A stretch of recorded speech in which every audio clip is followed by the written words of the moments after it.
अस्सलामु अलैकुम वरहमतुल्लाहि वबरकातुहू। हाल ही में मैं सूरह बकरा का इंग्लिश तर्जुमा पढ़ रहा था और ये कोशिश कर रहा था कि मैं इस सूरह को बहुत डीपली समझूं और मुझसे कोई डिटेल्स मिस ना हो। और अल्लाह के फजल व करम से मुझे सूरह बकरा के आयत नंबर 88 और आयत नंबर 89 में ऐसे 6 अमेजिंग डिटेल्स मिले जो आपको बिल्कुल मिस नहीं करनी चाहिए। आप चाहे तो इस चैनल के पिछले वाले वीडियोज़ भी देख सकते हैं ताकि आपकी कंटिन्यूटी मेंटेन रहे। लेकिन ये वीडियो देखने के बाद चलिए बिना वक्त को ज़ाया किए बिस्मिल्लाह करते हैं।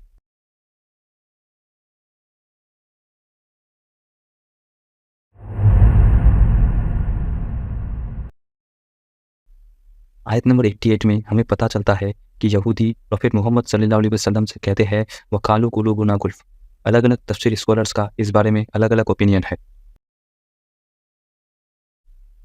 कुछ स्कॉलर्स कहते हैं इसका मतलब है हमारे दिल भर गए हैं, यानी कि वो प्रोफेट मोहम्मद सल्लल्लाहु अलैहि वसल्लम से कह रहे हैं कि उनका दिल पूरी तरह भर चुका है। अब उनके दिलों में नया नॉलेज लेने लायक कोई जगह नहीं है, यानी कि वो प्रोफेट मोहम्मद सल्लल्लाहु अलैहि वसल्लम की एक भी बात नहीं एक्सेप्ट करने वाले। कुछ स्कॉलर्स कहते हैं इसका मतलब है हमारे दिल लिपटे हुए हैं, यानी कि वो हुजूर सल्लल्लाहु अलैहि वसल्लम से कह रहे हैं कि उनका दिल लिपटा हुआ है या बंद या सील हो गया है। अब वो कुछ भी नया नहीं जानने वाले।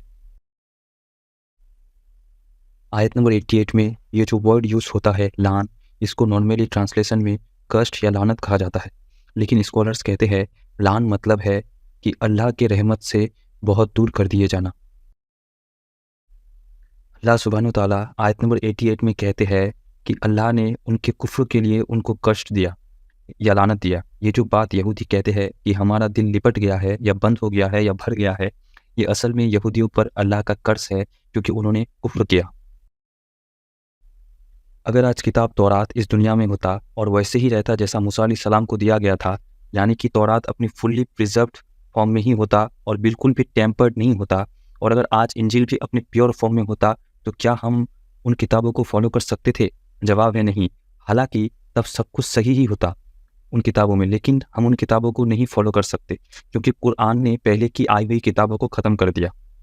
तो जब ईसा अलैहिस्सलाम वापस आएंगे तो क्या वो इंजील के हिसाब से चलेंगे या कुरान के हिसाब से? जवाब है कुरान के हिसाब से, क्योंकि कुरान अल्लाह सुब्हानहू तआला का आखिरी किताब है। लेकिन हाँ, कुरान तौरात और इंजील को कन्फर्म ज़रूर करता है। आयत नंबर 89 में अल्लाह कहते हैं और जब उनके पास अल्लाह की ओर से एक किताब आई जो उसको कन्फर्म करता है जो उनके पास पहले से थी, हालांकि वो काफिरों के खिलाफ जीत की दुआ किया करते थे। अब इसका थोड़ा बैकग्राउंड जानते हैं। जैसा कि मैंने पिछले वीडियो में बताया था, प्रोफेट मोहम्मद सल्लल्लाहु अलैहि वसल्लम के टाइम पे मदीने में यहूदियों के 3 ट्राइब थे, बनु कैनुक, बनु नदीर, बनु कुरैज़ा। ये जो जीविश ट्राइब्स थे ये उन अरब ट्राइब्स के साथ रहते थे जो पॉलीथिस्ट थे या आइडल वर्शिपर्स थे, मेनली औस और खजरज। ये लोग कभी कभी लड़ाई किया करते थे। कुछ यहूद और अरब एक साइड पे आ जाते थे, बाकी यहूद और अरब दूसरे साइड पे आ जाते थे, जो मैंने पिछले वाले वीडियोस में डिटेल में बताया है। कभी कभी ऐसा भी होता था कि अरब्स यहूदों के खिलाफ यूनाइट या इकट्ठा हो जाते थे, और जब भी ऐसा होता था वो उन्हें पूरी तरह से हरा देते थे, यानी अरब्स यूनाइट होकर यहूदियों को हरा देते थे। तो यहूद क्या करते थे? यहूद अरब से कहते थे तुम इंतजार करो, आखिरी नबी के आने का वक्त बहुत नज़दीक है, और जब आखिरी नबी आएंगे तब तुम सब तबाह हो जाओगे जैसे तुमसे पहले वाले लोग हो गए थे।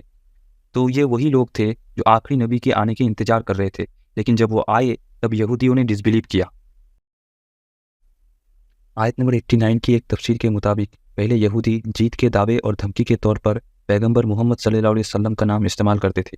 वो कहते थे या अल्लाह, हम आपसे उस हस्ती के वसीले से दुआ करते हैं जिसे आप भेजने वाले हैं कि आप हमें जीत अता फरमाएं, यानी कि वो आखिरी पैगंबर के वसीले से दुआ मांग रहे थे, और जब भी वो ऐसा कहते थे उन्हें अपने आप जीत मिल जाती थी। इस तफसीर के बेसिस पे बहुत लोग कहते हैं हमें अल्लाह से डायरेक्टली नहीं वसीले से दुआ मांगना चाहिए, यानी कि अल्लाह से डायरेक्ट दुआ ना मांग के किसी इंटरमीडिएट के थ्रू दुआ मांगे। अगर कोई आयत नंबर 89 दिखाता है और कहता है कि देखो यहूदी तो ऐसा दुआ मांगते थे, तो हमें कुछ बातें समझनी है। ये एक बहुत ही कमज़ोर नरेशन है। ये जो आइडिया है कि यहूदी मोहम्मद सल्लल्लाहु अलैहि वसल्लम के वसीले से दुआ मांगते थे, ये कहीं डॉक्यूमेंटेड नहीं है। ये दुआ मांगने की अदब नहीं है। हम अल्लाह से डायरेक्टली दुआ मांगते हैं। अगर ये सच है भी, हम उन लोगों के रूलिंग या शरिया फॉलो नहीं करते जो हमसे पहले थे।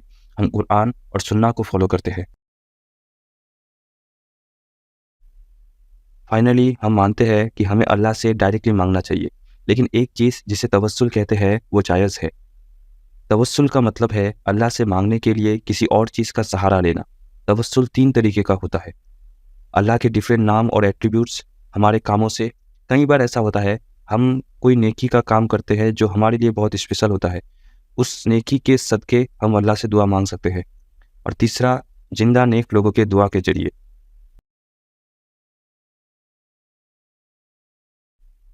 آج کے لیے بس اتنا ہی۔ اگر آپ کو یہ ویڈیو اچھا لگا تو ویڈیو کو لائک کرے، اگر آپ میرے ویڈیوز پہ انٹرسٹڈ ہے تو چینل کو سبسکرائب کر کے بیل آئیکن دبائے، اور اگر آپ کے پاس کوئی الگ ڈیٹیلز ہے یا میرے ویڈیو میں کوئی مسٹیک ہے تو کمنٹ سیکشن میں ضرور بتائے۔